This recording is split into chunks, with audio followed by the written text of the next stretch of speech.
जी part 2 start हो गया है पार्ट 2 स्टार्ट। तो रिक्वायरमेंट क्या है जी? नोट बनाना है। सवाल को आपने, हमेशा से मैंने कहा हुआ है आपको और हमेशा कहता भी रहूँगा जब तक जिंदा रहूँगा, रिक्वायरमेंट पहले पढ़ा करो, 2 दफ़ा सवाल पढ़ा करो, फिर उसको किया करो। सवाल में टाइम बचता है इस तरह से करने से, प्लान होता है सवाल, ठीक है। अब रिक्वायरमेंट तो हम पढ़ा है, मैंने तो सवाल पढ़ा हुआ है, ये तो मैंने 6-7 दफ़ा करा लिया हुआ है ज़िंदगी में, ठीक है। मैंने तो सवाल पढ़ा हुआ है, लेकिन मैं फिर भी आपके साथ मिलकर पढ़ना चाह रहा हूँ कि हम जब सवाल पढ़ लेंगे तो मोटा मोटा आइडिया हो जाएगा कितने आइटम्स हैं। फॉर्मेट बनाना है पहले, फिर सवाल करना है। नोट का सवाल हमेशा कैसे करते थे? पहले फॉर्मेट। फॉर्मेट कौन सा फॉर्मेट? यही format, opening, addition, disposal, closing, और क्या? वो कौन सा फॉर्मेट? ठीक है। तो लेकिन पता हो, थोड़ा सा आइडिया हो जाए, ठीक है, क्या क्या करना है हमने, क्या क्या नहीं करना। तो चलो सवाल को जरा देखते हैं। Following information pertains to IAL, intangible assets as at 30 June 2015। अच्छा, रिक्वायरमेंट में किस साल का नोट उसने कहा हुआ है? सुभान अल्लाह, यानी कि ये क्या है? ओपनिंग बैलेंसेस भी दे दिए उसने, टेंशन ही कोई नहीं, ठीक है। अच्छा जी, ब्रांड्स हैं, सॉफ्टवेयर है और लाइसेंस है। लग तो ऐसे रहा है कि ब्रांड्स काफ़ी सारे हैं, एक सॉफ्टवेयर एक लाइसेंस है। बहरहाल देख लेते हैं, ठीक है। यूजफुल लाइफ इनकी गिवन है, लाइसेंस की लाइफ, इसका मतलब ये पिछले साल के एंड तक अमोर्टाइज, तो इसीलिए तो कॉस्ट नज़र आ रही है, अक्यूम्ड अमोर्टाइजेशन नज़र, क्योंकि इसकी लाइफ क्या थी? इनडेफिनिट। खुदा ना खास्ता इस सवाल में, इस साल में इनडेफिनिट से डेफिनिट होगी तो क्या करेंगे? तो कोई मसला नहीं, हम अमोर्टाइज करना शुरू कर देंगे। क्या ख्याल है? ठीक है, होगा ऐसा? क्या लगता है?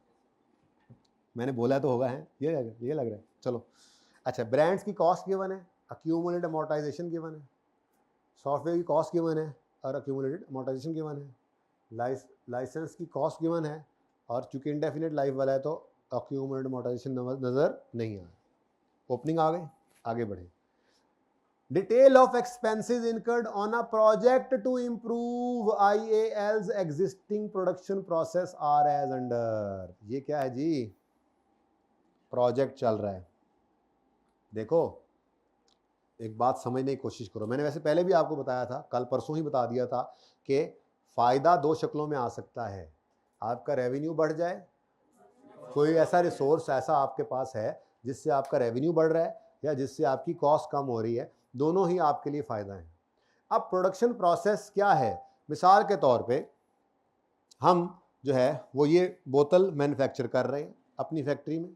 अब इसका एक प्रोसेस है पूरा, हम रॉ मटेरियल ख़रीद कर लाते हैं, ठीक है। उसके बाद फिर हम उस रॉ मटेरियल को एक प्रोडक्शन प्रोसेस में डालते हैं, जिसके अंदर कोई 8-10 मशीनें लगी हुई। पहले उस प्लास्टिक को जो है वो साफ़ सुथरा गर्म किया जाता है, फिर साफ़ सुथरा किया जाता है अगली मशीन में आके, फिर उसके बाद उसको जो है वो कोई कलर ऐड किया जाता है एक और मशीन के अंदर, और फिर उसके बाद उसकी शेप जो है वो बनाई जाती है। अब हर मशीन जो है वो अपना एक टाइम ले रही है। मिसाल के तौर पे ये एक बोतल रॉ मटेरियल फैक्ट्री में एंटर होने के बाद फिनिश गुड बोतल बनने तक 4 घंटे फैक्ट्री में रहती है। अब ये एक प्रोडक्शन प्रोसेस है जो 4 घंटे चलता है, तो 4 घंटे तक इस बोतल के ऊपर डिफरेंट कॉस्ट जो है वो इनकर हो रही हैं, ठीक है। अब हमारे साइंसदानों ने, इंजीनियर्स ने और साइंसदानों ने मिलकर ये सोचा कि हम इस प्रोडक्शन प्रोसेस को कुछ इस तरह से इम्प्रूव कर लें कि हमारी यही बोतल 4 घंटे की बजाय 3 घंटे में बनकर निकल जाए। ये प्रोडक्शन प्रोसेस इंप्रूव हो जाता है ना? और बोलो, या ऐसी इंप्रूवमेंट भी हो सकती है कि आप टाइम कम ना लगाएं लेकिन कोई ऐसा इंप्रूवमेंट ले आएं, ऐसी मशीन बीच में ऐड कर लें या ऐसा कोई तरीका बीच में ऐड कर लें जिससे मटेरियल अगर पहले इसके ऊपर जो है वो 1 किलो लग रहा था तो वो आधा किलो लग रहा है। यानी कोई भी ऐसा प्रोडक्शन प्रोसेस में आपने चेंज किया जिससे आपकी ओवरऑल कॉस्ट कम हो जाए, तो इसको मैं कह सकता हूं ये इंप्रूवमेंट है प्रोडक्शन प्रोसेस की।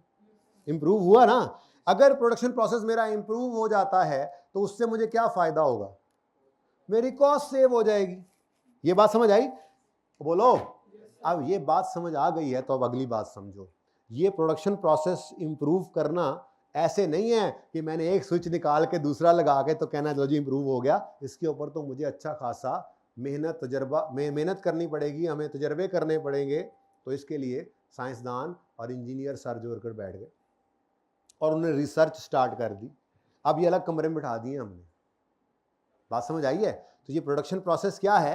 ये क्या है? एक इंटेंजिबल है। हम मेरे साथ वाली फैक्ट्री 10 घंटे में यही बोतल बना रही है और मैंने प्रोडक्शन प्रोसेस ऐसा अपना डेवलप कर रखा है कि मैं 5 घंटे में बना रहा हूं, तो कोई तो काम मैंने किया हुआ है ना, तो इस तक पहुंचने के लिए कोई मेहनत तो हुई होती है ना। तो खैर पहले जो था वो तो जो था, अब हमने एक प्रोडक्शन प्रोसेस को इम्प्रूव करने के लिए काम शुरू कर दिया। अब वो इंजीनियर और साइंसदानों को एक कमरे में बंद कर दिया। हमने कहा 10 दिन बाद तुमको नमाज अंदर ही नहीं, खैर नमाज के लिए छोड़ देना, मस्जिद की नमाज का तो मुकाबला नहीं है ना, ठीक है। तो इसीलिए तो कोशिश करके पहुंचने की हम जो है वो भाग दौड़ कोशिश करते हैं। कोशिश करनी है 5 मिनट पहले रोक दिया करें, ठीक है ना। मस्जिद में जाके वुजू करके बैठा करो ना इस क्लास में, क्या करें, 1:25 में छुट्टी होती है। अच्छा खैर वापस आए, तो हमने कहा बंद हो तुम यहाँ पर, ठीक है। तुम लोगों को बिल्कुल भी छुट्टी नहीं मिलेगी जब तक तुम लोगों ने प्रोडक्शन प्रोसेस को इम्प्रूव नहीं कर लेना। अब वो साइंसदान बैठ गए, इंजीनियर बैठ गए, अब खर्चा इनकर होना शुरू हो गया। लेकिन अभी क्या चल रही है? रिसर्च। अब ये रिसर्च चलते चलते चलते चलते उनको कोई चीज़ें जो हैं वो बेहतरी की तरफ जाती हुई नज़र आने लग गई, डेवलपमेंट शुरू हो गई। अभी वो पढ़ानी है थ्योरी, ठीक है। डेवलपमेंट शुरू हुई तो 6 क्राइटेरिया मीट हुआ होगा, कभी ऐसा हो सकता है ना, 6 क्राइटेरिया मीट होगा तो उसके बाद अब वो खर्चे क्या हो रहे हैं भाई, वो तजर्बा कर रहे हैं तो उन्होंने कोई छोटा सा एक प्लांट लगाया होगा, हमारे बड़े प्लांट की नकल का एक कमरे के अंदर छोटा सा प्लांट लगाया होगा, उसमें मटेरियल भी डाल रहे होंगे, उसके अंदर प्रोसेस चला रहे होंगे, वो मटेरियल का खर्चा भी हो रहा है, प्लांट लगाया उसका भी खर्चा हो रहा है, और बिजली गैस बाकी चीज़ों के खर्चे भी हो रहे हैं। तो ये खर्चे तो चल रहे हैं ना। तो रिसर्च फेज वाले खर्चे एक्सपेंस, डेवलपमेंट बुरी वाले खर्चे एक्सपेंस, और 6 क्राइटेरिया मीट होने के बाद अच्छी वाली डेवलपमेंट खर्चे। तो मैं सिर्फ ये समझाना चाह रहा था कि प्रोडक्शन प्रोसेस में इम्प्रूवमेंट लाने का ये जो आप मेहनत कर रहे हैं, ये भी एक इंटेंजिबल ही बना रहे हैं। और जब ये इम्प्रूव हो जाएगा तो ये इंटेंजिबल वो प्रोडक्शन प्रोसेस कागज़ के ऊपर लिख के प्रोडक्शन डिपार्टमेंट के हवाले जब करेंगे कि इस तरह से अब तुमने नई बोतल बनानी है, इससे आधा घंटा बचेगा हर बोतल बनाने में और इतनी कॉस्ट सेव होगी। तो क्या ख्याल है, ये इंटेंजिबल बन गया या नहीं बन गया? ये सफ़ा इंटेंजिबल है? नहीं, इसके पीछे जो प्रोडक्शन प्रोसेस है वो इंटेंजिबल है। साथ वालों को नहीं बताएंगे हम, साथ वाली फैक्ट्री को क्यों बताएं, ये तो हमारा रिसोर्स है, ठीक है। बात समझ आ रही है ना। तो फ़ायदा मिलेगा इन द फॉर्म ऑफ, तो ये थोड़ा सा समझाना इसलिए ज़रूरी था कि ज़रा डिफरेंट सी चीज़ थी। तो चलो फार्मूला होता है, पेटेंट होता है, डिज़ाइन होता है, समझ आती है, प्रोडक्शन प्रोसेस, और फिर इस प्रोडक्शन प्रोसेस से फ़ायदा जो है वो कॉस्ट सेविंग की शक्ल में आएगा। ये दोनों बातें समझ में आना ज़रूरी थी, इसलिए इतनी बहस की। चलें वापस आएँ। अब जब ये समझ आ गई है ना, तो अब इसको बिल्कुल टेंशन लिए बगैर वही पहले दिन वाली डिस्कशन के हिसाब से देखें कि रिसर्च चल रही होगी, डेवलपमेंट बुरी, डेवलपमेंट अच्छी, और कहानी खत्म, ठीक है। अब पढ़ें इसको।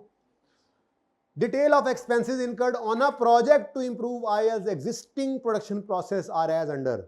अप टू 30 जून 15, पिछले साल के एंड तक 20 रुपए लगे। किस पे लग रहे हैं जी? ये बस प्रोजेक्ट पे लग रहे हैं। रिसर्च है, डेवलपमेंट है, कोई पता नहीं, कोई पता नहीं, देखते हैं बाद में, फिलहाल तो कोई पता नहीं लग रहा, ठीक है। तो 30 जून 15 तक ये कितने महीनों खर्चा है हमें नहीं पता, पिछले साल का है, ठीक है। जुलाई 2015 से मार्च 16, ये क्या चक्कर है? लगता है मार्च 16 पे डेवलपमेंट कंप्लीट हो गई होगी, तो ये 9 महीनों का खर्चा है। तो बोलो कितना? 45, ठीक है। अब ये खर्चे इनकर हुए हैं किस पे? एक ऐसा प्रोजेक्ट चल रहा है जिसमें हम एग्जिस्टिंग प्रोडक्शन प्रोसेस को इंप्रूव करने की कोशिश कर रहे हैं, ठीक है। उस पर टोटल ये खर्चे हो चुके हैं अब तक। अब पढ़ते हैं आगे। Expenses were incurred evenly during the above period. अब अप टू 30 जून का क्या करें इस मुसीबत का? ये तो प्रीवियस ईयर ही है, अब मुझे क्या पता, ठीक है। ये तो मैं अब नहीं बता सकता, प्रीवियस ईयर, ठीक है, अप टू 30 जून। लेकिन इसका मुझे पता है, ये 9 मंथ्स बन रहे हैं। बोलो, ये 9 मिलियन नहीं लिखा मैंने, 9 मंथ्स, 9 मंथ्स लिखा था, ठीक है जी। Expenses were incurred during the above period on 30 September 15। हमारा साल जुलाई में शुरू हो चुका हुआ है। जुलाई, अगस्त, सितंबर 3 महीने गुजर गए थे, कुछ हुआ है, पता नहीं क्या हुआ है। It was established that project is commercially अब बस मैं ये ना असल में आपको पढ़ा के आना चाह रहा था, ठीक है ना। 6 क्राइटेरिया में से एक क्राइटेरिया ये है, तकरीबन मिलता जुलता, ठीक है। तो मैंने आपको कल ज़बानी ये बात बताई थी, या तो वो, बल्कि या नहीं, वो ये लफ्ज़ नहीं इस्तेमाल करता कि 30 सितंबर पे 6 क्राइटेरिया वर मेट, नहीं, ये नहीं कहता, बल्कि वो 6 में से कोई एक क्राइटेरिया लिख के दे देता है कि कमर्शियली वायबल हो गई, ठीक है, या जो है वो फिजिबिलिटी उसकी जो है वो मैच्योर हो गई, कुछ ऐसी बात लिखेगा जिससे नॉर्मली ये लफ्ज़ ही लिखता है कि कमर्शियली वायबल हो गई। आप अब लग रहा है हमें कि इस तरफ हम पहुंच जाएंगे, ठीक है ना। तो ये असल में थ्योरी के वो 2 सफ़े थे जो अब जाहिर सी बात है यहाँ से गुजारा करके जाएं, वापस जाके फिर पढ़ाऊंगा, ठीक है। तो 6 क्राइटेरिया में से किसी एक का नाम देकर वो ये निशानी दिया करेगा कि इस दिन से क्राइटेरिया मीट हो रहे हैं। यही आदत है ICAP की, तकरीबन हर सवाल में आप ऐसे ही देखेंगे, अनलेस कि किसी एक सवाल में 2 सवाल में वो ऐसे लिख दे 6 क्राइटेरिया वर मेट, वो तो ज़िंदगी आसान होगी, ठीक है। तो 6 क्राइटेरिया सिर्फ एक बार पढ़ने वाले के भी जहन में रह जाते हैं कि वो क्या है, चाहे जाए कि आप हर रिवीजन में उसको पढ़ रहे होंगे तो फिर और ज़्यादा पक्के हो जाएंगे, ठीक है। अच्छा, द न्यू प्रोसेस, इस दिन क्या हुआ है, कमर्शियली वायबल हुआ है। वायबल का मतलब क्या है कि अब लग रहा है कि हाँ ये पॉसिबल है, ठीक है। फिर न्यू प्रोसेस ऑपरेशनल हो गया है फ्रॉम 1 अप्रैल, यानी हमने नए प्रोसेस के तहत अपनी फैक्ट्री को चेंज कर दिया है। मतलब 1 अप्रैल से पहले फिर ये प्रोसेस यानी इंटेंजिबल कंप्लीट हो गया। तभी उसने कॉस्ट को कहां तक रोका हुआ था, मार्च 16 तक, और 1 अप्रैल से क्या हो गया, आपका नया प्रोसेस इस्तेमाल होना शुरू हो गया है। And it is anticipated that it will generate cost saving for a period of 10 years. मैंने कुछ गायब कर दिया, कितनी कॉस्ट सेविंग हर साल आएगी? क्या हमने कभी किसी एसेट के बारे में ये चीज़ कंसिडर की है? मिसाल के तौर पे हमने एक प्लांट इंस्टॉल किया, हमारा अंदाज़ा है अगले 10 साल तक हम इससे चीज़ें बनाकर बेचेंगे। अब जो चीज़ें बनाकर बेचेंगे उससे रेवेन्यू आएगा। कभी आज तक हमने ये कहा था कि अगले 10 साल तक हर साल इससे 2-2 करोड़ रुपए का रेवेन्यू आएगा? बस आएगा, फायदा आएगा। वो फायदा कहाँ लेकर, वो P&L के अंदर सेल्स में लेंगे, कॉस्ट ऑफ सेल, वो सारी कहानी वहां चलेगी। यहाँ पे तो इतना काफी होता था कि प्लांट जो इंस्टॉल हुआ है ये चलेगा, प्रोडक्ट बनाएगा, वो बिकेगी, ये फायदा है। बिल्कुल ऐसे ही यहां पर ये नया प्रोडक्शन प्रोसेस डेवलप हो गया है, इंटेंजिबल बन गया है, ये इस्तेमाल होगा और अगले 10 साल तक इससे हमें कॉस्ट सेविंग आएगी। कितनी आएगी, बाढ़ में जाएगी बात, कितनी आएगी, बस आएगी, सेविंग तो आएगी। Cost saving is a benefit. तो ये परेशान करने के लिए ICAP ने दी हुई थी लाइन, मैंने इसको गायब कर दिया। बात समझ आई, ठीक है। जैसे किसी एसेट को चलाने से रेवेन्यू आना है, तो उस रेवेन्यू की अमाउंट को हमने कभी नहीं कंसिडर किया था, बस फायदा आना है, ठीक है, तो एसेट की कॉस्ट को डेप्रिशिएट कर दो over the life of asset. बिल्कुल ऐसे ही इस इंटेंजिबल को अमोर्टाइज करना है, जितने अरसे पे बेनिफिट ने आना है वो बेनिफिट अगले 10 साल में फैला हुआ है, in the form of revenue हो या in the form of cost saving हो। हमें इससे क्या, कितनी अमाउंट का है, हमें इससे क्या, ठीक है। तो इसलिए परेशान करने के लिए वो 10 मिलियन दिया गया है। बच्चे पता नहीं इसको पढ़ना शुरू कर देते थे, ठीक है, तो मैंने इसलिए काला कूला कर दिया था उसको, will generate cost saving for a period of 10 years. Bracket को ना पढ़ो, ठीक है। तो मैंने ब्लैक इसलिए नहीं किया, नजर आता रहे। चलो क्या चीज़ काटी थी, आप बेशक इसको ना काटें, कार्ड भी दें तो भी ठीक है, कोई मसला नहीं है, इसको इसकी ज़रूरत नहीं है हमें। अब ये बहुत सिंपल सी एक एडजस्टमेंट हो गई है। क्या, एक इंटेंजिबल बनना शुरू हुआ है, ठीक है। अगर 6 क्राइटेरिया 30 सितंबर को मीट हो रहा है तो पिछले साल का 20 भी एक्सपेंस हो चुका हुआ था, और इस साल में 45 में से भी जुलाई अगस्त सितंबर के 3 महीनों का 3/12 और 3/9 कल भी कहा था एक्सपेंस आउट। सुनो सही क्या कह रहा हूं, 9 महीने का एक्सपेंस है, जिसमें 3 महीने का क्या बनना है, 9 महीने कॉस्ट है, इसमें 3 महीने एक्सपेंस और 6 महीने एसेट, ठीक है ना। तो 45 में से 3 महीने इस साल के भी एक्सपेंस आउट और 6 महीने इस 45 में से कैपिटलाइज।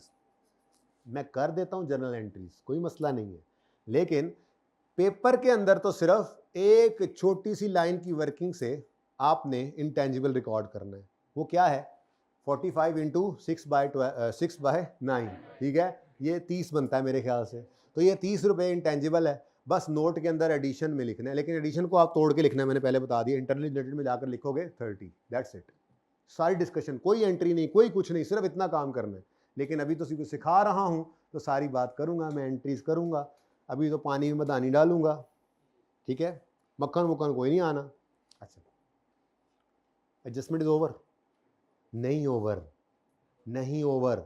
ये 1 अप्रैल 16 से ऑपरेशनल हुआ, अप्रैल मई जून। अब ये 30 मिलियन की जो कॉस्ट आपने कैपिटलाइज की है, इसको अमोर्टाइज करना पड़ेगा। 3 महीने की अमोर्टाइजेशन भी आपके नोट में आनी है। Okay, got it? Done. Number 3, oh my God, on 1 August 15 IAL entered into an agreement to acquire ERP software which would replace its existing software। Replace, exchange नहीं बेटा, रिप्लेस। उसने कितना क्लियर लिखा हुआ है, रिप्लेस मतलब अगला गया, नवा आया। किधर है अगला? ये 5 साल इसकी लाइफ थी। अच्छा, कुछ अमोर्टाइज हो चुका था, लेकिन ये रिप्लेस होने जा रहा है। रिप्लेस आसान होता है, पुराने वाले का सिंपल डिस्पोजल, नए वाले का सिंपल एडिशन, लड़ाई कोई नहीं, ठीक है। आगे क्या कहता है, किधर गया? अच्छा, ऊपर है। The new software became operational on यकम। वो एग्रीमेंट किया था, फिर तैयारी शरी होती रहेगी, हमें इससे क्या? तो हमारे लिए रेलेवेंट क्या डेट है? 1 अप्रैल 16 को नया सॉफ्टवेयर ऑपरेशनल हो गया, यानी इस दिन से ऑनवर्ड्स इसको हम क्या करेंगे? अमोर्टाइज करना शुरू करेंगे। लेकिन इस दिन रिकॉर्ड करना है तो उसके लिए इनिशियल मेजरमेंट के लिए कॉस्ट चाहिए। वही तो पढ़ा के आ रहा हूँ, जो खप रहा था मैं थेरी में। ये परचेज्ड इंटेंजिबल है तो purchase price, directly attributable costs, कोई डिस्काउंट है तो माइनस करके, वो जो भी सिखा के आ रहा हूँ उस पर रिकॉर्ड करेंगे। कितना सिंपल है ना ये काम सिंपल है, आता हो तो, ठीक है। अब देखो, IAL incurred फॉलोइंग एक्सपेंडिचर। अच्छा, अभी फिलहाल तो यही लग रहा है कि 1 अप्रैल को नया ऐड कर देंगे और पुराने को डिलीट मारेंगे, और पुराना सॉफ्टवेयर है, राइट क्लिक करके अनइंस्टॉल कर देंगे, ठीक है, और कुछ नहीं करना, ठीक है। हाँ, ज़्यादा कोई मसला नहीं है, ठीक है। कबाड़िया इसके पैसे भी नहीं देगा। अच्छा, चले वो बाद में देखते हैं, फिलहाल इसकी बात तो कर लें। 1 अप्रैल को नया आ रहा है, आ गया है, आ नहीं रहा है, आ गया है। IAL incurred following expenditure in respect of ERP software. Purchase price including 15% sales tax. चुप है ना, तो जिंदगी आसान करो। जब दो तरफ जा सकते हो, इसको आप रिफंडेबल भी कह सकते हो, नॉन रिफंडेबल भी कह सकते हो ना, तो मुसीबत किस में पड़ेगी? क्योंकि उसको फिर निकालना पड़ेगा। ये मैं कल करा दूंगा वैसे आपको, कल ना, हम ये सवाल आज पूरा करने दो, कल इंशाल्लाह आते साथ पहली बात ये करेंगे, इसको हम नॉन रिफंडेबल एज्यूम करेंगे, तो फिर मैं आपको एंट्री करवा दूंगा। 2-4 मिनट की डिस्कशन है, लेकिन फिलहाल हम इसको क्या एज्यूम करेंगे? ठीक है, तो इसको नॉन रिफंडेबल एज्यूम कर लो। सेल्स टैक्स जो है वो नॉन रिफंडेबल है बेटा, जनरली नॉन रिफंडेबल होता है ना, generally non refundable, generally non refundable होता है ना। नहीं, एडजस्टेबल तो हो सकता है ना, एडजस्टेबल भी रिफंडेबल में ही आता है, मतलब पैसे वापस नहीं भी किए, अगले टैक्स में से को माफ़ी मिल जाए तो एडजस्ट तो हो गया ना। तो एक चीज़ जनरली नॉन रिफंडेबल है, लेकिन एब्सोल्युटली नॉन रिफंडेबल तो नहीं है ना। इंपोर्ट ड्यूटी तो नॉर्मली ऐसे ही होता है कि वो रिफंडेबल नहीं होती, ठीक है। तो इसलिए मैं दोनों कह रहा हूँ ना, अजम्पशन लेनी है ना, कोई भी ले लेना। अभी तो तुम्हारी मर्जी की अजम्पशन ले रहा हूँ, और कल दूसरी लेकर ट्रीटमेंट सिखा दूंगा। अगर किसी का दिल करता है नहीं मैंने इसको रिफंडेबल कहना है, तो वो रिफंडेबल भी ले सकता है, ठीक है। फिलहाल नॉन रिफंडेबल, ठीक है। NREF, तो फिर 115 ही हमारी कॉस्ट है। डन। नेक्स्ट, कैपिटलाइज करेंगे, कौन के नीचे देनी है? कैपिटलाइज करेंगे नहीं, स्टाफ ट्रेनिंग को capitalize. Consultancy charges for implementation, तो इसका मतलब हमारा ये सॉफ्टवेयर 120 रुपए पर कैपिटलाइज होगा। 2 रुपए की एंट्री करने के लिए तो कर लेते हैं, आपके सवाल के लिए इसको कुछ भी नहीं कहना, छोटी सी वर्किंग करनी है, छोटी सी फुट नोट की तरह से वर्किंग कराऊंगा। 115 जमा 5 20 को जाके एडिशन में लिख देंगे। इंटरनली जनरेटेड ना, एक्वायर्ड, परचेज, ठीक है, एडिशन में ही आएगा लेकिन ये परचेज वाला, ठीक है।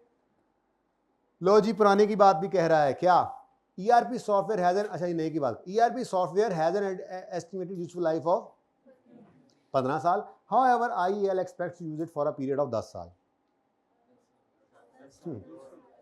1500 साल भी इसकी लाइफ हो तो हमें इससे क्या, हमारी इंटेंशन 10 साल, तो हमारे लिए रेलेवेंट 10 साल, 15 को इग्नोर करना है। ये पता है कॉन्सेप्ट, यूं समझ लो कि इकोनॉमिक लाइफ है एसेट की और ये यूजफुल लाइफ है।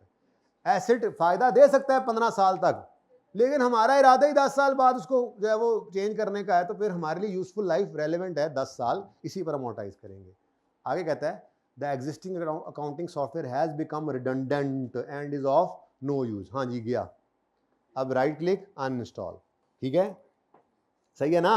अक्यूमुलेशन डेबिट भी करोगे, एसेट क्रेडिट भी करोगे, और कैश कोई नहीं आना, ठीक है, कैश जीरो, तो जो है वो लॉस ही आना है, देख लेना, ठीक है, वो कर लेते हैं एंट्री। ओके डन, हो गया जी काम। ये तो मैंने बहुत ज़्यादा पढ़ा दिया तफसील में, तो करते हुए इतना पढ़ना था, खैर चलें अब अच्छा हो गया, आगे तेजी में करेंगे काम। Next, during the year IEL spent 10 million on development of a new brand. लो जी, एक ब्रांड पहले ओपनिंग में,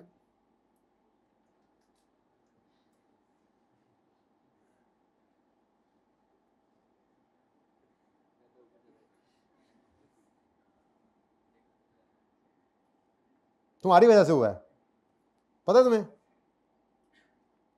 अच्छा हाँ जी बच्चों, करता हूं जूम। मैं ये कह रहा था एक ब्रांड पड़ा, ब्रांड्स हैं काफी सारे पड़े हैं, और ये एडिशन आ गया, ठीक है जी, 10 million addition, useful life of brand है 10 साल, उसको मोटाइज कर देंगे, ठीक है ना। ऐ देखो मेरे हाथ बदे, ओ उन्होंने डेवलपमेंट अपने न्यू ब्रांड की करने के लिए 10 मिलियन खर्चा किया है, ये तो इंटरनली जनरेटेड ब्रांड है, ये इंटेंजिबल ही नहीं है, ये धोखा है, धोखा। मैंने कहा था कॉस्ट देगा, छेड़ेगा, और तो और लाइफ भी दे दी बच्चों ने, 10 मिलियन एडिशन, और फिर 10 के ऊपर इसको अमोर्टाइज कर दिया। ना जी ना, ये परचेज्ड है, वो ब्रांड फिर क्या है, वो परचेज्ड होंगे, तभी तो एज ऑन नजर आ रहे हैं, रिकॉर्डेड किताबों में नजर आने वाला ब्रांड कहने की जरूरत नहीं है उसको, वो परचेज्ड ही होगा, इंटरनली जनरेटेड रिकॉर्ड हो ही नहीं सकता। तो धोखा दिया इसने, ये कितने गया धोखा। During the year IEL spent 10 million on development of a new brand। मेरा न्यू ब्रांड डेवलप कर रहे हैं, इंटेंजिबल ही नहीं है, इग्नोर करना था इसको। चलें आगे, इग्नोर हो गई। The licence appearing in the books was issued by पिछली गवर्नमेंट, वो दोस्त गवर्नमेंट थी हमारी, फॉर इंडेफिनिट पीरियड। यार करो यशी करो, go and kill the waves, तुम्हारा ये लाइसेंस, हुकूमत बदल गई, अब बताइए आपको, दूसरों ने आना है तो उन्होंने पहले वालों के। हाउएवर ऑन 1 जनवरी 16 हमारे साल के आइन दरमियान में गवर्नमेंट इंट्रोड्यूस अ लॉ, नया लॉ पास हो गया, under which existing licence would have to be renewed after. अब डेफिनेट हो गई, अब लाइफ क्या हो गई, तो कोई मसला नहीं, कर लेंगे मोटाइज इंशाल्लाह, ठीक है। और IEL यूज करता है कॉस्ट मॉडल, यानी कि रिवैल्यूएशन मॉडल इसमें होता है पर इस सवाल में नहीं है, ठीक है, एंड अमोर्टाइज देम ऑन।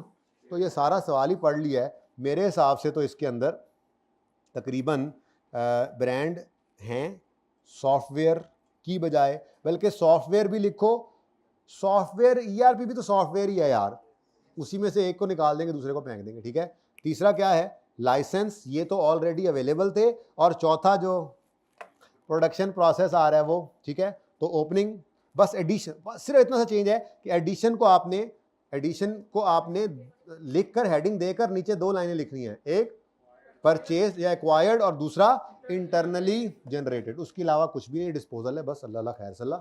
तो यहाँ पे मैं नाम यू करके लिख रहा हूँ, IAL है ना, नोट्स टू द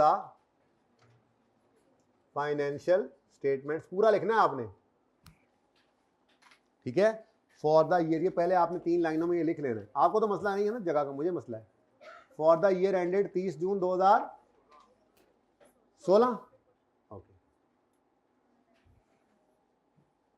पहले फॉर्मेट बनाएंगे, वैसे तो सवाल हो ही गया हमारा, लेकिन सवाल में मैं खामखा टाइम ज़ाया कराऊंगा आपका कि मैं पहले एंट्रीज भी कराऊंगा। दिल कर रहा है मेरा, एंट्रीज करेंगे, फिर आप कहूँगा ओहो एंट्रीज की ज़रूरत नहीं थी।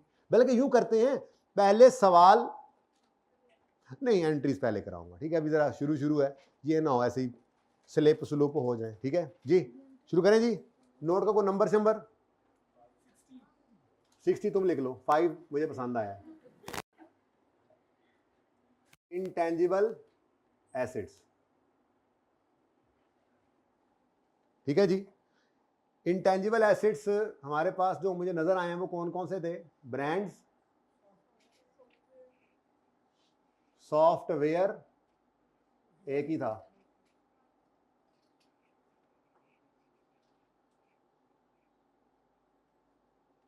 उसके बाद लाइसेंस, और उसके बाद प्रोजेक्ट लिख दूं या प्रोडक्शन प्रोसेस, जो भी लिख लें, प्रोजेक्ट लिख दिया मैंने बस। और सवाल में उसने बोला हुआ है टोटल का कॉलम नहीं बनाना, नहीं बोला तो फिर बनाना है, क्योंकि ये एक इंटेग्रल पार्ट है। इसी का तो एंड वाला बैलेंस उठ के बैलेंस शीट के मुंह पे जाता है।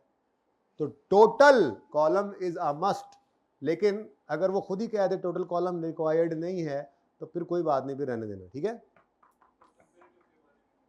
कंपैरेटिव के बारे में भी जब तक कहे ना, हमें नहीं बनाना। उसने वैसे क्या कहा हुआ है रिक्वायरमेंट में? चुप है तो ना बनाओ। कंपैरेटिव लाजमी है सिर्फ IS 8 अगर अप्लाई हो जाए तो। फिर स्टैंडर्ड कहता है कि आपने बैलेंस शीट 3 साल की बनानी है, इनकम स्टेटमेंट 2 साल की बनानी है, चेंज इक्विटी 2 साल की बनानी है। वो IS 8 कब अप्लाई होता है? रिट्रोस्पेक्टिव एप्लीकेशन हो रही है या रिट्रोस्पेक्टिव रीस्टेटमेंट, तो वो सिर्फ उसी टॉपिक में है। उसके अलावा किसी भी टॉपिक में जब तक वो कंपैरेटिव खुद ना कह दे, आपने बेलने में बाजू नहीं देना, ओके। अच्छा जी, ग्रॉस कैरिंग अमाउंट पूरा लिखना है आपने, CA नहीं लिखना, ठीक है। ओपनिंग बैलेंस, उसके बाद एडिशंस, लेकिन एडिशंस जो हैं वो इस तरह से आज आपने लिखने हैं।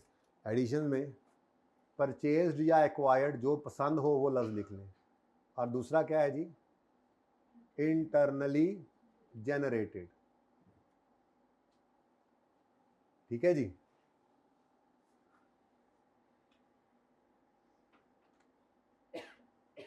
परचेज्ड और इंटरनली जनरेटेड। उसके बाद डिस्पोजल सवाल में है, देखा है आपने, तो डिस्पोजल लिख देना होता तो चलो लाइनें छोड़ दिया करो, वैसे कहीं बाद में भी आ जाते, आप कोता नज़र से नहीं भी गुजरा कभी तो बाद में नज़र आ जाए, ठीक है। डिस्पोजल और उसके बाद क्लोजिंग।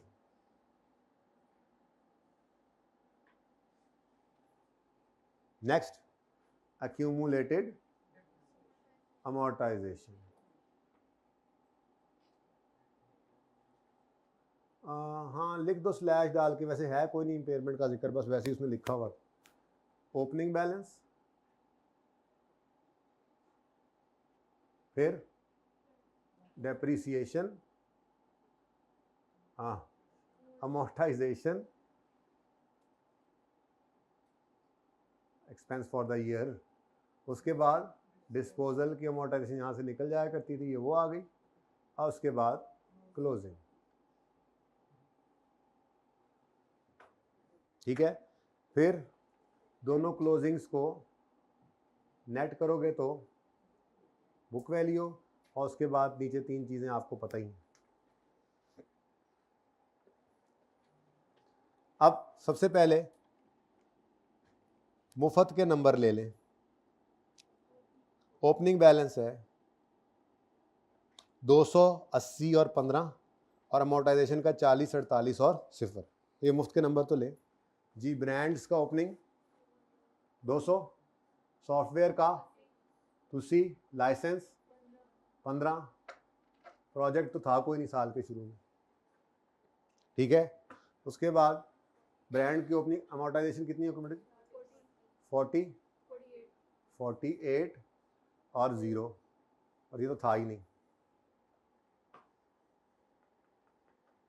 डन। सवाल शुरू होता है जी। अच्छा, अब सवाल मैंने आपको पढ़ाया था, आपके नोट से रेलेवेंट सिर्फ 2 चीज़ें हैं। डायरेक्ट कहो तो पहले कर दूं, एंट्रीज बाद में कर लेते हैं, क्या ख्याल है? डायरेक्ट करते हैं पहले। पूरी कहानी पढ़ के आपको क्या नजर आया था? ये पिछले साल के खर्चे हैं, और पिछले साल क्या, इस साल के भी पहले 3 महीने में क्राइटेरिया मीट नहीं हुआ था, इसलिए पिछला 20 तो वैसे ही गया ना। इस साल का जो 45 है, इसमें से भी पहले 3 महीने का एक्सपेंस आउट होना है। क्या मैं P&L बना रहा हूं? क्या मुझसे जर्नल एंट्रीज मांगी गई हैं? मैं तो पीपीई का नोट, इंटेंजिबल एसेट का नोट बना रहा हूं, और मुझे सिर्फ वो फिगर चाहिए जो इंटेंजिबल में रिकॉर्ड होनी है। तो इस पूरी कहानी से मेरे मतलब की चीज सिर्फ 45 रुपए है, और वो 45 भी 6/9 करके 30 रुपए जो कैपिटलाइज होने हैं वो निकालने हैं। तो मैंने यहां पर आकर, अगले सफे पे आप हेडिंग दे लेना, वर्किंग्स, छोटी छोटी वर्किंग्स करनी है, वर्किंग्स की हेडिंग लें। और ये देखो, इतनी कॉम्प्लेक्स वर्किंग होने लगी है, देखना जरा। टोटल खर्चा कितना है? 45। 45 into 6/9, answer working is over. ठीक है। अब प्रोडक्शन प्रोसेस जो था, ये जो प्रोजेक्ट था, इसमें ओपनिंग क्या था? 0। ये जो एडिशन करना है 30 का, क्या ये परचेज हुआ है? क्या ये इंटरनली जनरेटेड है? तो इंटरनली जनरेटेड वाले में लिख दो, इसके सामने लिख दो, ठीक है, इंटरनली जनरेटेड। ठीक है, और सही है। अब इतनी सी वर्किंग सिर्फ करनी है पर्चे में, लेकिन इसके पीछे नॉलेज पूरा होना चाहिए। ये सही है, या पहले एंट्रीज करके फिर इधर ऐसे शॉर्ट? ये सही है ना? आपको कॉन्फिडेंस तो आया कि पर्चे में तो सिर्फ इतना करना था, समझ भी आ रहा है, लेकिन एंट्रीज फिर भी करा देता हूं। अब ये एसेट बन गया, यकम अप्रैल से पढ़ा चुका हूं तफसील से ना, दोबारा। यकम अप्रैल से ऑपरेटिव हो गया, तो अब कितने साल फायदा आना है इससे? तो 10 साल पे इसको अमोर्टाइज करना है, लेकिन इस साल में कितने महीने? 3 महीने। 3 जी। तो दूसरी वर्किंग, ये 30 को डिवाइड करो 10 से, और इसको 3/12 कर दो, आंसर इज पॉइंट। ये 0.75 की अमोर्टाइजेशन है, जो आपकी यहाँ पे 0.75। ठीक है। अब ये वर्किंग थोड़ी सी ना रेफर कर देनी है, छोटी छोटी करके ऐसे आपने, ठीक है ना। ये ऐसे लिख लें, यहाँ पर लिख दें आप छोटा सा 1, और यहाँ पे छोटा सा 2, जाके देख लेगा एग्जाम में। Now this adjustment is over, बिल्कुल, और इसका कुछ भी नहीं करना, डिस्पोजल है कोई नहीं, और यही आपका क्या बन गया? क्लोजिंग। ठीक है जी, डिस्पोजल है कोई नहीं, और ये आपका बन गया क्लोजिंग। 30 में से माइनस कर दें 0.75, तो 29.25 ये आपकी बुक वैल्यू आ गई।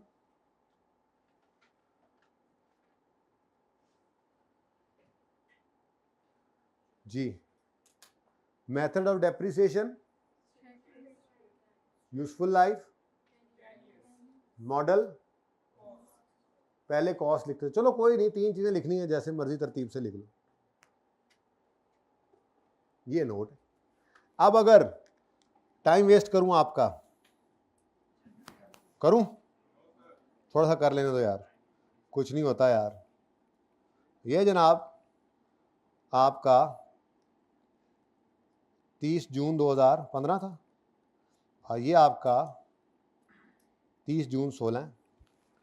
अब पता नहीं कब से ये खर्चा चला आ रहा था, ठीक है, जो पिछले साल के एंड तक इनकर हो चुका है 20 मिलियन, ठीक है, और ये चलता चला गया, यही फेज शायद 30 सितंबर तक, ठीक है ना। अब रिसर्च थी या डेवलपमेंट थी, तो भी वो बुरी वाली ही थी ना, ठीक है। तो जो पिछले साल के अंदर आपका 20 मिलियन का खर्चा हुआ, सर पता नहीं रिसर्च या डेवलपमेंट है, चलो R&D कर लो, research and development expense debit और ये एंट्री आपने की 2015 में की होगी, मेरे लिए रेलेवेंट नहीं थी, ठीक है, ये सिर्फ टाइम ज़ाया कर रहा हूँ आपका, टाइम पास कर रहा हूँ अपना, ठीक है।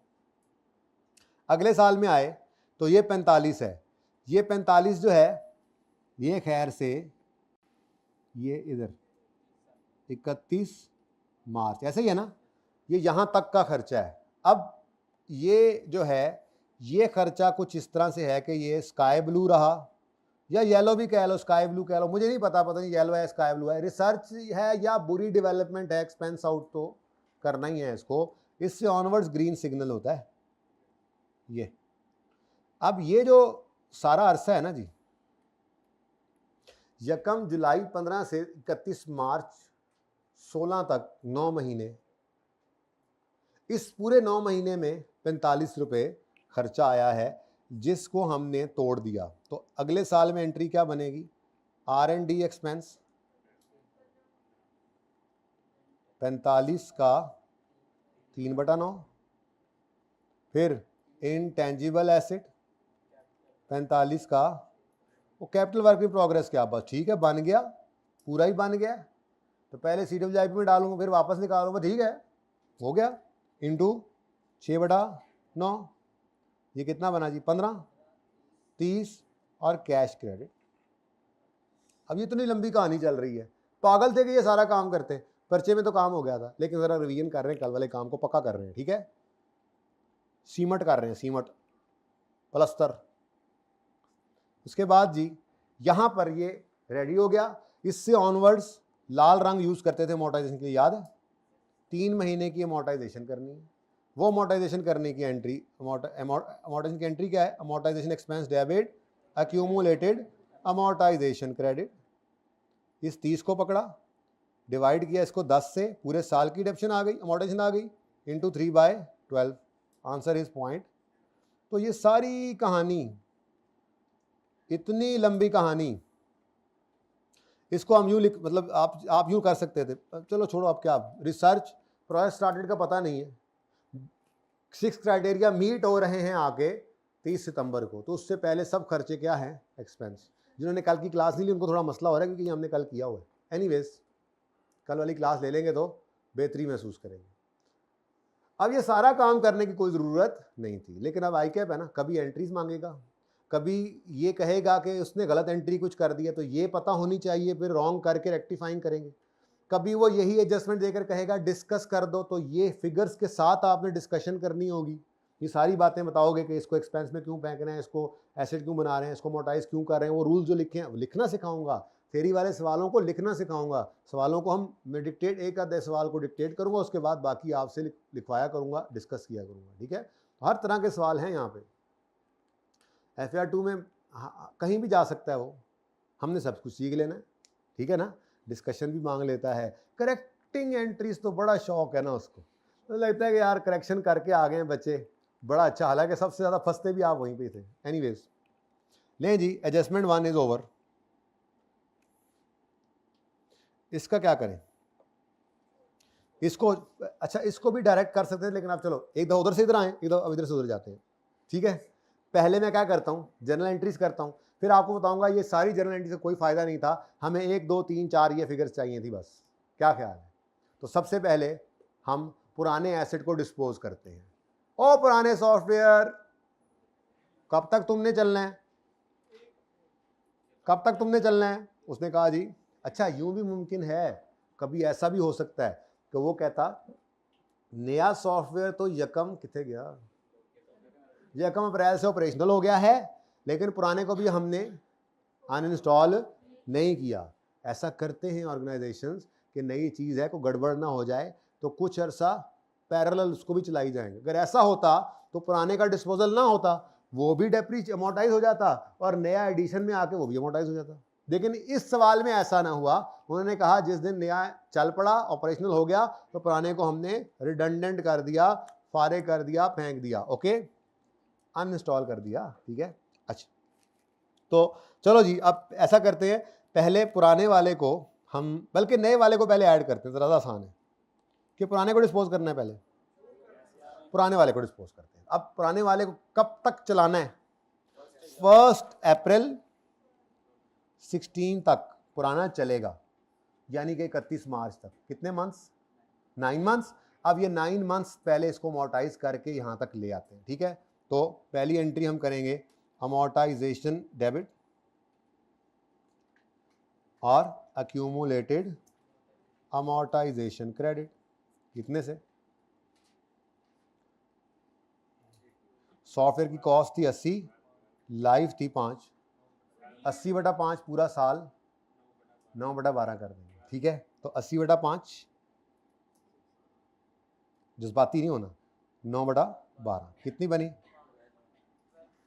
5 या 12? पक्की गल है, फैसला कर लो। सबसे पहले तो हमने इसको 31 मार्च तक अमोर्टाइज करके यहाँ पे पहुँचा दिया। भाई इधर देख लेना, तेरा मसला हल होने लगा।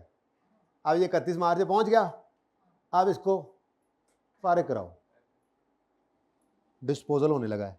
डिस्पोजल की जर्नल एंट्री याद है? कोई इंटेंजिबल में आके बदल थोड़ी जानी है। एंट्री होती थी एसेट अकाउंट में से एसेट को निकाल देंगे और निकालेंगे कॉस्ट, क्योंकि पड़ी उसमें कॉस्ट होती है। कितनी कॉस्ट है? तुस्सी, तो तुस्सी कर दो क्रेडिट, और इस मरहूम जाने वाले एसेट की एक्यूमुलेटेड डेप्रिसिएशन को डेबिट करेंगे। कितनी डेप्शन पड़ी थी साल के पहले दिन तक? 48 पड़ी थी, 12 मजीद आ गई, तो 48 जमा 12 डिस्पोजल के दिन तक 60। कैश कितना रिसीव हुआ जी इसको बेच के? जी कैश कहां से आ गया? कैश तो है ही कोई। चलो लिख देता हूं, हाँ जी। तो क्या हुआ? 20 रुपए का लॉस आ गया, ठीक है। तो P&L में बैलेंसिंग फिगर अब कितना जी? अब मुझे बताओ, इस पूरी डिस्पोजल की जर्नल एंट्री में से मेरे काम की चीज क्या है? ये अमोर्टाइजेशन 12 की ऐड होनी है, और ये अमोर्टाइजेशन 60 की डिस्पोजल वाले कॉलम में माइनस होनी है, और ये एसेट डिस्पोजल में से माइनस होना है। और कुछ नहीं चाहिए मुझे। आगे बढ़ो।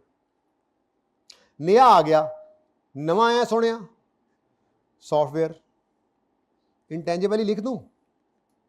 सॉफ्टवेयर आ गया ना, कितने का? 115 जमा ये कैपिटलाइज करना है, एक्सपेंस आउट करना है। ये डिसाइड करके आए थे पढ़ते हुए, ठीक है। तो 115 जमा 100 इंटेंजिबल डेबिट कैश क्रेडिट। अब इसको क्या करना है? इसको अमोर्टाइज करना है 3 महीने, अमोर्टाइजेशन एक्सपेंस डेबिट और अक्यूमुलेटेड अमोर्टाइजेशन क्रेडिट। हाँ जी, 120 कॉस्ट है, 10 साल इसको यूज करना है, 3 महीने इस साल में यूज कर लिए। लो,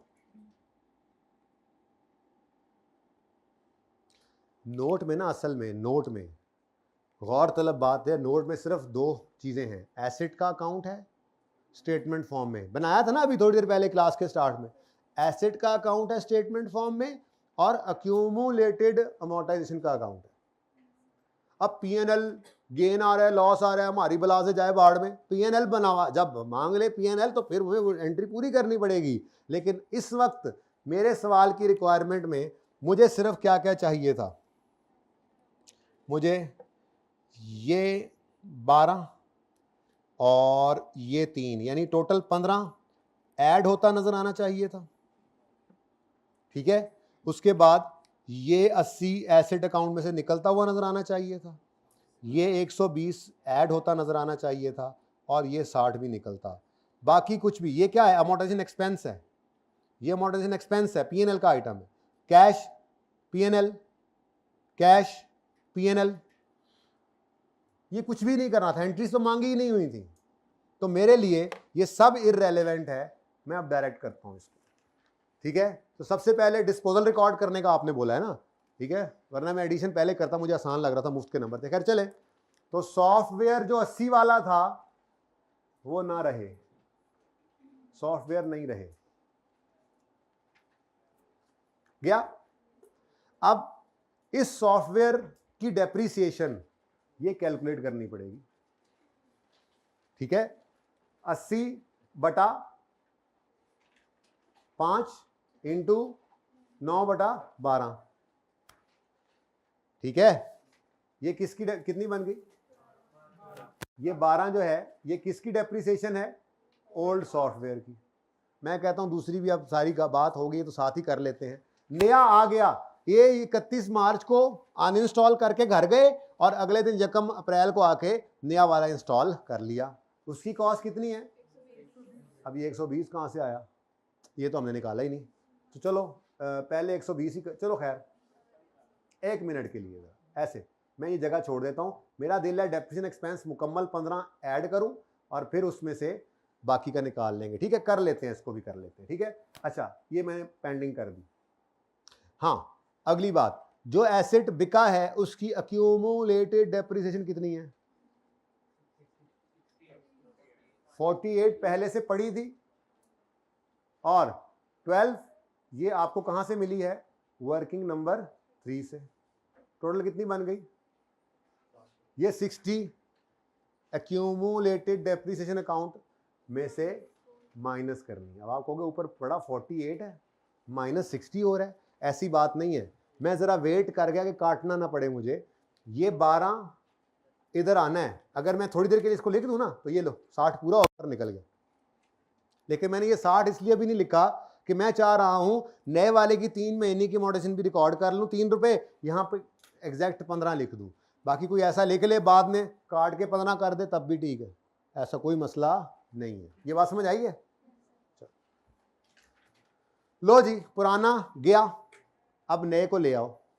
नया जो आया है उसको हमने रिकॉर्ड किया 115 जमा। अब ये नहीं बताना एग्जामिनर को 115 क्या है और 5 क्या, और बस इतना बहुत है, बस ठीक है 120 पे कैपिटलाइज करना है। 120 की फिगर कहीं नहीं थी तो आपने क्या करना है 115 जमा 5 बताना है उसको। 120 आपने कैसे बनाया, दैट्स इनफ। 120 क्या है?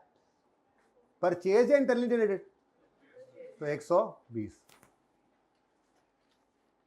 अब इस 120 को क्या करना है आपने? अमोर्टाइज, वो यहीं पे ही कर लो, मेरा मशवरा है, ठीक है। 120/10 इंटू 3/12 आंसर इज, और टोटल, ठीक है। तो ये 15 आप यहां पे लिख लो और एडजस्टमेंट इज ओवर, बल्कि ओवर एंड आउट।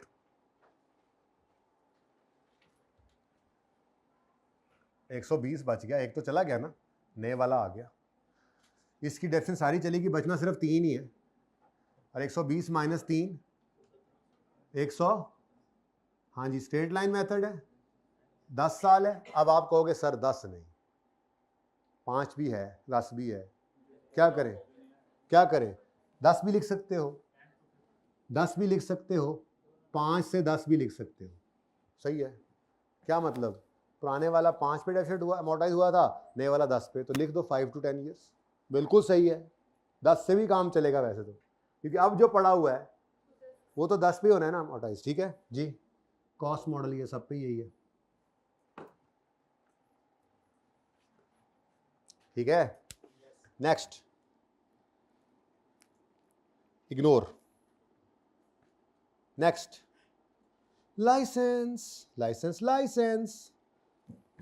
क्या हाल है, ठीक हो? क्या मामला है अब तुम्हारा?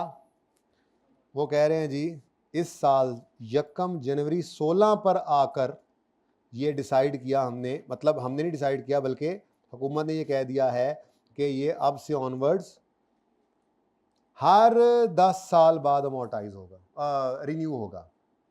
अब देखो आपका ये एसेट आप चले आ रहे थे एक रूटीन में, ठीक है। साल के पहले दिन आपके पास ये 15 रुपए की कॉस्ट पड़ी है, लेकिन साल के पहले दिन आप इसको अमोर्टाइज नहीं कर रहे। यहाँ पे 1 जनवरी 16 पर लॉ पास हुआ और अब वो कहा जा रहा है आपको कि ये जो लाइसेंस है ये आपका अगले 10 साल चलना है। तो हमारे साल में फिर कितना अरसा इस्तेमाल हो गया, ये थोड़ा सा ध्यान रखना है। पूरा साल नहीं कर लेना यहाँ पर, क्यों? पूरा साल तो एक तरह से इसकी लाइफ गुजरी ही नहीं ना। यकम जनवरी 16 पे जाके हुकूमत ने क्या कहा है, हर 10 साल बाद ये अमोर्टाइज हुआ, ये रिन्यू हुआ करेगा। Government introduce a law under which the existing licence would have to be renewed after किस दिन, ऑन यकम जनवरी 16। इसका मतलब इसकी लाइफ यकम जनवरी 16 से शुरू हुई है अब 10 साल वाली, तो ये अगले 10 साल चलनी है। तो हमारे साल में से उस 10 में से कितना यूज हो गया, यानी इसकी लाइफ जो डेफिनेट बनी है वो अब हमारे साल में कितना इस्तेमाल हो गई, 6 महीने, 9.5 साल आगे इस्तेमाल होगी। Got it. तो ये तो बहुत सिंपल काम हो गया। नंबर 6 वर्किंग कर रहे हैं। अच्छा, ये वर्किंग का रेफरेंस माजरत में देना भूल गया, दे ही देता हूँ। ये 15 के साथ वर्किंग नंबर 3 और 48 ओपनिंग में गिवन था, 60 वर्किंग 4, 120 के लिए वर्किंग 5। ठीक है। अच्छा जी बेटा, वापस आ गया हूं मैं। कॉस्ट कितनी थी, 15। ठीक है। अब 15 पहले तो मोनेटाइज नहीं हुआ था, अब होगा। लाइफ कितनी है इसकी, अब डेफिनेट हो गई, डेफिनेट हो गई। लेकिन इस साल में कितनी गुजर गई, अब उसमें से 6/12 पॉइंट, फिर 0.75 पहले भी आया था। चलो एक हसीन इत्तफाक ही है, और तो कुछ नहीं।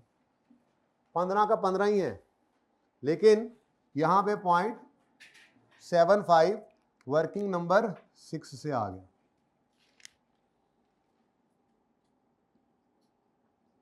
तो कितना बच गया जी, स्ट्रेट लाइन 10 years कॉस्ट।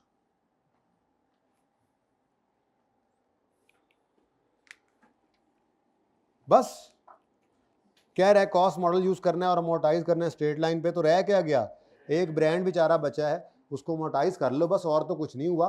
वो ब्रांड तो धोखा था, वो ब्रांड्स तो धोखा, वो जो ब्रांड उन्होंने 10 मिलियन लगाया था वो तो धोखा था। लेकिन जो ब्रांड पड़े हैं वो तो, अगर पड़े हैं एज ऑन नजर आ रहे हैं तो मतलब ये परचेज वाले ही थे, तभी तो रिकॉर्डेड है। अगर इंटरनली जनरेटेड होते तो ये रिकॉर्डेड हो ही नहीं सकते थे।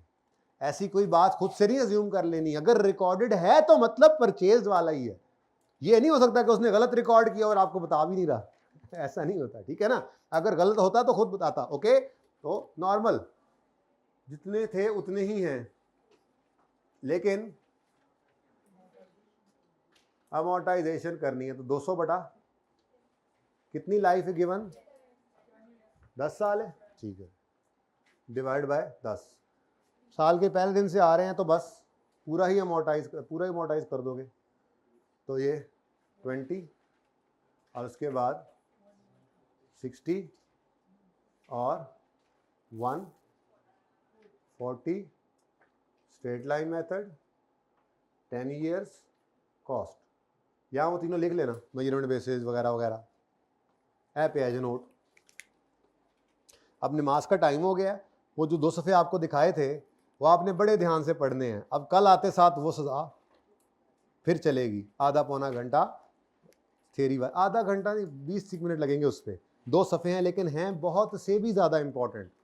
यानी कि सारे IAS 38 में जो सबसे कीमती सफ़े अगर मैं कहूँ ना तो वही 2 सफ़े हैं जो आपको मैंने आज होमवर्क में दे दिए। और वो करने के बाद आप पास पेपर 15, चलो मैं खुद ही कराऊंगा, आप वो सफ़े 2 कर लेना। ठीक है, कौन से 2 सफ़े जी, वो फिर दोबारा बड़े ध्यान से पढ़ने हैं, बड़े ध्यान से पढ़ने हैं। ये देखें जी, पेज नंबर 215 से शुरू हो रहा है, रिसर्च फेज, एग्जाम्पल्स। बड़े ध्यान से कोशिश करना है कुछ ना कुछ चीज़ें आपके दिमाग में बैठ जाएं इसमें से। ये फ़ायदा हो रहा है, फिर मैं पढ़ाऊंगा तो थोड़ा डिस्कशन भी हो जाएगी। ठीक है, ये आपने पेंडिंग वाले काट देने हैं, क्राइटेरिया भी पढ़ के आना है। ठीक है, और ये कॉस्ट भी पढ़ के आनी है। यहाँ तक 15 और 16। ठीक है जी, अल्लाह हाफिज़।